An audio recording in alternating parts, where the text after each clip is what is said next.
Big pass லைவ்ல வந்து ஒரு பக்கம் வந்து தீபக் வந்து கண்டஸ்டன்ஸ் முன்னாடி மன்னிப்பு கேட்ட தருணங்கள் எல்லாத்தையும் பார்க்க முடியுது. அது ஒரு பக்கம். இன்னொரு பக்கம் இன்செக்யூரிட்டிஸ் ஃபீல் வந்து சௌந்தர்யாக்கு வந்து இருக்கிறத நம்மளால கண் கூட பார்க்க முடியுது. என்னன்னா அக்செப்ட் பண்ணிக்க முடியல.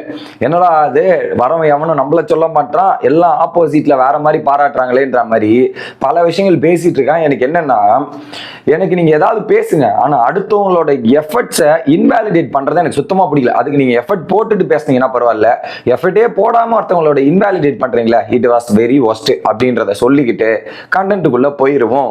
வணக்கம் மக்களே, நேஷனல் வாட்ச்ல இருந்து உங்கள் மணிவண்ணன். சேனலுக்கு புதுசா இருந்தீங்கன்னா சப்ஸ்கிரைப் பண்ணிருங்க. பல பேர் வீடியோ பாக்குறீங்க, லைக்கே போடாம வீடியோ பாக்குறீங்க. லைக் போட்டு வீடியோ பார்த்தா ரொம்ப ரொம்ப யூஸ்ஃபுல்லா இருக்கும். கண்டென்ட்டுக்குள்ள போயிடலாம். ஃபர்ஸ்ட் என்ன கேட்குறாங்க, நேத்துல இருந்து வந்திருக்கிற கண்டஸ்டன்ஸ் எல்லாருமே வந்து மெஜாரிட்டியா சொல்ற நேம் வந்து ஹையஸ்டா முத்துக்குமரன், ரெண்டாவது ஜாக்லின். இந்த ரெண்டு பேரோட பேர் தான் அதிகபட்சமா எக்ஸ் கண்டஸ்டன்ஸ் கிட்ட இருந்து அடிப்படுது. என்ன பண்றாங்க, நேத்தே உட்காந்து ஒரு கிச்சன்ல ஒரு புலம்பல்ஸை நீங்க எல்லாரும் கேட்டிருப்பீங்க. பேச தெரிஞ்சா போதுமா, தமிழ் தெரிஞ்சா போதுமா, அது பண்ணா போதுமா, இது பண்ணாம போதுமா, நீ என்னமா பண்ணியிருக்க அப்படின்ற ஒரு கேள்வி அந்த இடத்துலயே இருக்கு. ஸோ நேத்தே ஒரு மாதிரி புலம்பல்ஸ்ல இருந்துகிட்டு என்ன சொல்றாங்கன்னா, எனக்கு ஒண்ணுமே தெரியல, பாவம் கேட்டகரியில வச்சுக்கிறாங்க. சௌந்தர்யா இதுக்கு அப்பாவி பாவம் அப்படின்ற கேட்டகரியில ஃபேஸ வச்சுக்கிறாங்க.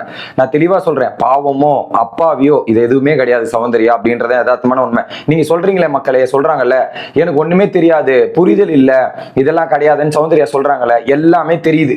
எங்க புரிதல் இல்லாதவன், புரியாத ஆள்லாம் வந்து வீக்கெண்ட்ல பாயிண்ட் டு பாயிண்ட் பேச மாட்டான், நாமினேஷன்ல கரெக்டான பாயிண்ட்லாம் பேச மாட்டான். தெரிஞ்சுதான் பண்றாங்க. ஆனா ஒண்ணு புரிதல் இல்ல, தெரியலன்ற ஒரு ஷேடை வந்து முன்னாடி வச்சுக்கிறாங்க. அது ஒரு டூலா பயன்படுத்துறாங்கன்றதான் நான் சொல்றேன். தவிர்த்து கிளியரா தெரியும் எப்படி அது வெளியே கண்டென்ட் எடுத்துட்டு போகணும், எப்படி அது போய் ரீச் ஆகும்ன்றது மொத்தமே தெரிஞ்சுதான் அவங்க செயல்படுறாங்கன்றதை நான் ஓப்பனா சொல்றேன். ஓகே, ஃபர்ஸ்ட் வர்ஷினி கிட்ட கேட்குறாங்க, இல்லை முத்துவை பற்றி எதை பேசலைன்னா எதனா வெளியே ஆயிடும்னு பயப்படுறீங்களா வர்ஷினி அப்படின்ற மாதிரி பேசுகிறாங்க. உடனே அப்பெல்லாம் கிடையாது அப்படின்ற மாதிரி அவங்க ஓப்பனாக சொல்கிறாங்க. மேடம், அந்த அட்ராசிட்டிஸ் யார் பண்ணுறாங்கன்னு அவங்களுக்கு தெரியும். ஓகே, இங்கே பேச்சு திறமையை வச்சு கிடையாதுல்ல, அது மட்டும் ஜெயிக்கணுன்ற மாதிரி அவசியமா அப்படின்ற மாதிரி பேசும்போது சொல்லிடுறாங்க, இங்கே பேச்சு திறமை மட்டும் இல்லை, அதை தாண்டி முத்து நிறையவும் பண்ணியிருக்கான், இதெல்லாம் பண்ணியிருக்கான்ற மாதிரி வர்ஷினி சொல்கிறாங்க. இவங்களுக்கு என்னன்னா பேச தெரில, இது தெரில அப்படின்ற மாதிரி அந்த ஒரு பாயிண்டை பிடிச்சிக்கிட்டே ஒரு பாயிண்டை பேசிட்டு இருக்காங்க. அதை தவிர்த்து நீ என்னமா பண்ணிருக்கேன்னு எஃபர்ட்ஸ் பேசுவோம். நான் என்ன சொல்றேன், டிபேட் வாங்க.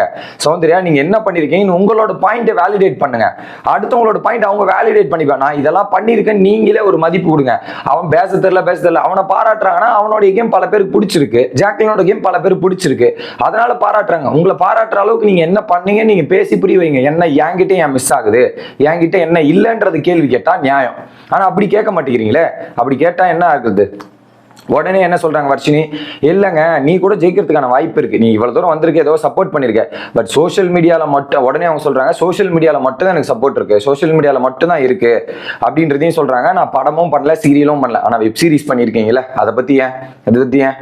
ஆனா இல்ல எல்லாருமே வந்து நிறைய உழைப்பு போட்டிருக்காருன்ற மாதிரி ஒரு விஷயத்த சொல்றீங்களா, அது எப்படி முத்துக்குமரன் ஜாக்லினே சொல்றீங்களா எப்படி? நம்ம போது ஓப்பனா வந்து வர்ஷினி என்ன சொல்றாங்க, எனக்கு தெரிஞ்ச உண்மையை சொல்லட்டுமா சவுண்டு, முத்துக்குமரனை விட அதிகமான எஃபர்ட் போட்டது யாருன்னா ஜாக்லின் அவர்கள் அப்படின்றது தான் நான் பாக்குறேன். அதை ஒத்துக்கிறியான்னும் போது அவங்க இல்லன்ற மாதிரி தலையாட்டுறாங்க. ஒத்துக்கிற நிலைமையில இல்ல. எப்படி அதிகமா ஹார்ட் ஒர்க் போட்டாங்கன்னு சொல்றீங்க, நீங்க சொல்லுங்க அப்படின்ற மாதிரி கேட்டோன்னே நிறைய டாஸ்க் இருக்கு. அதுல ஒரு எக்ஸாம்பிள் சொல்றேன். பொம்மை டாஸ்க்ல அவ்வளவு அழகா உட்கார்ந்துக்கிட்டு அந்த பொம்மையை ஹோல்டு பண்ணி ஒரு வாக்கு கொடுத்து அதை காப்பாத்தலாம் வேற மாதிரி இருந்தது.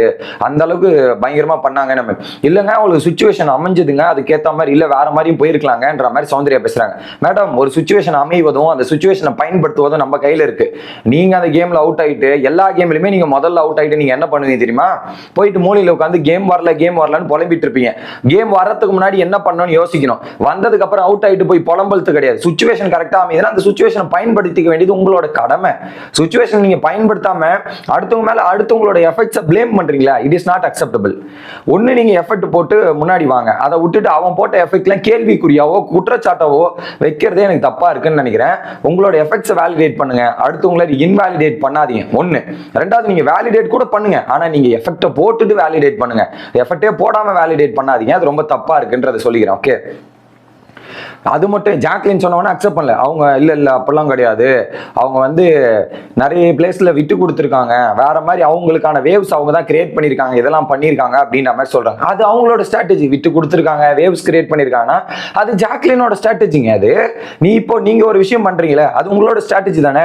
அது யாருக்கு பிடிச்சிருக்கோ அது பிடிச்சிருக்கு, அவ்வளவுதான். அவங்களோட ஸ்ட்ராட்டஜி தான் அவங்க அப்படி பண்றாங்க. என்னன்னு தெரியுமா சொல்றாங்க, சௌந்தர்யா என்ன ட்ரை பண்றாங்கன்னா, இந்த இடத்துல முத்துக்குமரன் வெடியும் ஜாக்லின் வெடியும் நான் தான் பெஸ்ட், நான் தான் கிரைட்டீரியா எனக்கு நிறைய இருக்கு, எனக்கு தான் டிசர்விங்ன்ற மாதிரி உட்காந்து பேசுறதை தவிர்த்து, பேசணும்னு பேசுறாங்களே தவிர்த்து மத்தவங்க பாராட்டுறது பிடிக்கல. வந்திருக்கிற எல்லா கண்டஸ்டன்ஸ் பாராட்டுறாங்களா, அதை அக்செப்ட் பண்ணி ஏத்துக்கிற முடியல. ஓகே, ஸோ உடனே என்ன சொல்லிட்டாங்க, சரியான பதிலடி வர்ஷினி கொடுத்து, நீ வந்து அடுத்தவங்களை பேசாத, உன் மேல உனக்கு கான்பிடென்ட் இருக்கா, உன் மேல அந்த கான்பிடென்ட் வை, மற்றவங்களை மேல வைக்காதன்றதையும் ஓப்பனா போட்டு உடைச்சிடறாங்க.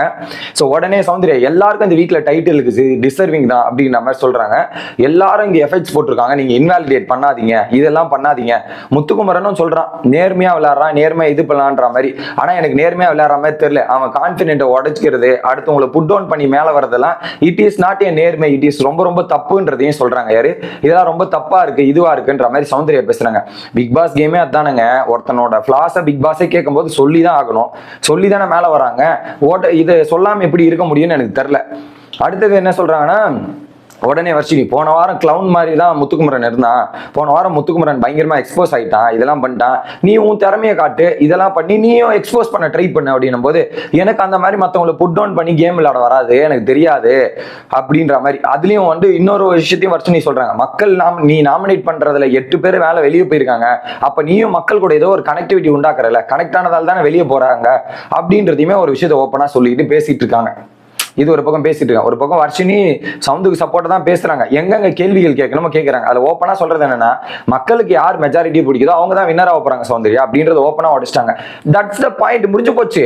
உங்களுக்கு வீட்டில் இருக்கவங்க பிடிக்கிறது கிடையாது, மக்களுக்கு உங்களுக்கு பிடிச்சிருக்கா, மக்கள் என்ன பண்றாங்க அதை அக்செப்ட் பண்ணிட்டு மூவ் ஆனாங்க, அவ்வளவுதான். அதை விட்டுட்டு என்ன சொல்றாங்கன்னா, வர்ஷினி ஓப்பனா சொல்லிட்டாங்க, எனக்கு கூட தான் தோணுது நீ நடிக்கிறியா, ஃபேக்கா இருக்கிற மாதிரி எனக்கு தோணுது, உன் வீட்டில் தான் வந்து உன் பொண்ணு இப்படி கிடையாதுன்னு வீட்டில் அம்மா அப்பாலாம் சொல்றாங்க, ஆனா நீ இப்படிதான் இருக்கேன்னு எனக்கு தோணுது, அட்டென்ஷன் சீக் பண்ணிட்டு தான் வீட்டில் வரையும் இவ்வளவு தூரம் வந்திருக்குன்னு எனக்கு தோணுது, நான் என்ன சொல்றது. உடனே வந்து நான் எல்லா பிளேஸ்லயும் பண்ணணும்னு தெரிஞ்சு பண்ணல அப்படின்ற மாதிரி சொல்றாங்க. ஓகே, அதே மாதிரி முத்துக்குமரன் நிறைய விஷயங்கள் எல்லாரோட தாட்சிலையும் யோசிக்க வைக்கிற, எல்லா தாட்சிலையும் அவர் இன்ஃப்ளூயன்ஸ் பண்ற மாதிரி எனக்கு பிடிக்கல, இதெல்லாம் பண்ணலன்ற மாதிரி பல விஷயங்கள் ஒரு பக்கம் பேசுறாங்க. அதுல குறிப்பா என்ன சொல்றாங்கன்னா, அவர் என்னன்னா மக்கள் பேர் சொன்னாரு பிக் பாஸ், மக்கள் பேர் சொன்ன உடனே மக்கள் பார்த்துப்பாங்க, மக்கள் இது பண்ணுவாங்க, மக்கள் கையில இது இருக்கு, மக்கள் கிட்ட அரசியல் பண்றாரு, மக்கள் கிட்ட ஓட்டு வாங்குறதுக்காக காலிலே விழுந்துருவாரு போல, இதெல்லாம் என்னது இது, அடுத்தவங்களை உடச்சி என்னால மேல வர முடியாது, இதெல்லாம் என்னது இதுன்ற மாதிரி கேட்கறாங்க. அப்ப என்ன பண்ணுவாங்க சௌந்தர்யா, உங்களுக்கு ஒரு வாய்ப்பு கொடுத்தாங்களே, மக்கள் கிட்ட ஓட்டு கேட்கற மாதிரி வாய்ப்பு கொடுத்தா நீங்க கேட்காதீங்க, நீங்க தானே சொல்றீங்க மக்கள் காலையே விழுந்துருவான், மக்களே கேம்பெயின் பண்ணிடுவான் அப்படிங்கிற மாதிரி பேசுறீங்களே, அப்ப இந்த மாதிரி ஒரு ஆப்பர்ச்சுனிட்டி வந்ததுன்னா நீங்க பண்ண மாட்டீங்கன்றீங்களே, அங்க போயிட்டு மக்கள் கிட்ட ஓட்டு கேட்காதீங்க, கேம்பெயின் பண்ணாதீங்க, எதுவுமே பண்ணாதீங்க, நீங்க தானே இப்படி பேசுறீங்க மேடம், அது ஒரு ஆப்பர்ச்சுனிட்டி வந்தா அதை நீங்க பண்ணக்கூடாது, அப்ப ஒரே ஸ்டாண்ட்ல இருக்கணும்ல. ஸோ கிட்டத்தட்ட பொறாமையின் உச்சியில தான் இருக்காங்க அப்படின்றது. முத்துக்குமரனையும் ஜாக்லினையும் பாராட்டுறது இவங்களால ஒரு துளி கூட அக்செப்டன்ஸ் இல்லை அப்படின்றத நான் பார்க்குறேன். வேஸ்ட், சிம்பிளி வேஸ்டாக தான் எனக்கு புரியுது. ஓகே, அடுத்து தீபக் மற்றும் யாரு சுனிதா கிட்டே ஒரு மோதல் நடந்தது. என்னன்னா பாத்தீங்கன்னா, ஒரு லிவிங் ஏரியால வச்சு எதனா டாஸ்க் கேஸ்க் பண்ணலான்னு சொல்லும் போது தீபக், எப்பா நீங்க வந்திருக்கீங்க எதனா பண்ணுங்கப்பா, வாய்ப்பை யூட்டிலைஸ் பண்ணுங்க பண்ற மாதிரி பேசினார். அது வந்து ஆஷா தெரியுது, நீங்க இந்த வீட்டுல 93 நாள் இருந்துட்டீங்கன்னு திமிரா பேசுறீங்களா, திமிரா இருக்குதான்ற மாதிரி சுனிதா கேள்வி கேட்டேன்னு, இதுல என்னமா தப்பு இருக்கு, அதெல்லாம் தப்பா தெரியல எனக்கு, நான் கரெக்டா தான் இருக்கேன், இதுல என்ன தப்பு இருக்குன்ற மாதிரி சொல்லி ஒட்டுமொத்த வீட்டையும் நிறைய பேர்கிட்ட கேட்கும்போது, ஆமா நீங்க சொல்ற திமிருத்தனமா தான் இருக்கு, திமிரா தான் பேசுறீங்க, தப்பா தான் இருக்கு அப்படின்ற மாதிரி சுனிதாக்கு ஆதரவா பல பேர் சப்போர்ட் பண்ண. அதுக்கப்புறம் தீபக் என்ன பண்ணிட்டார், சரி ஓகே நான் பண்ண தப்பு தானே, சரி ஓகே சாரி கேட்டு இது பண்றேன், ஒரே ஒரு விஷயத்தை மட்டும் சொல்றேன், இங்க பிக் பாஸ் எனக்கு போன வாரம் சொன்னதான், இங்க இருக்கிறது கொஞ்ச நாள், அது வரையும் உங்களோட டேலண்ட்டை யூஸ் பண்ணீங்க, டேலண்ட்டை ப்ரூவ் பண்ணிட்டு இந்த வீட்டை விட்டு போங்க, நீங்க நினைச்சா கூட இது வீட்டுக்கு வர முடியாதுன்றதா நான் சொல்ல நினைச்சேன்ற மாதிரி சொல்லி முடிச்சது. இதுதான் தற்போதைய லைவ்ல நடந்த கண்டென்ட். அடுத்த வீடியோல வந்து சந்திக்கிறேன். Bye guys.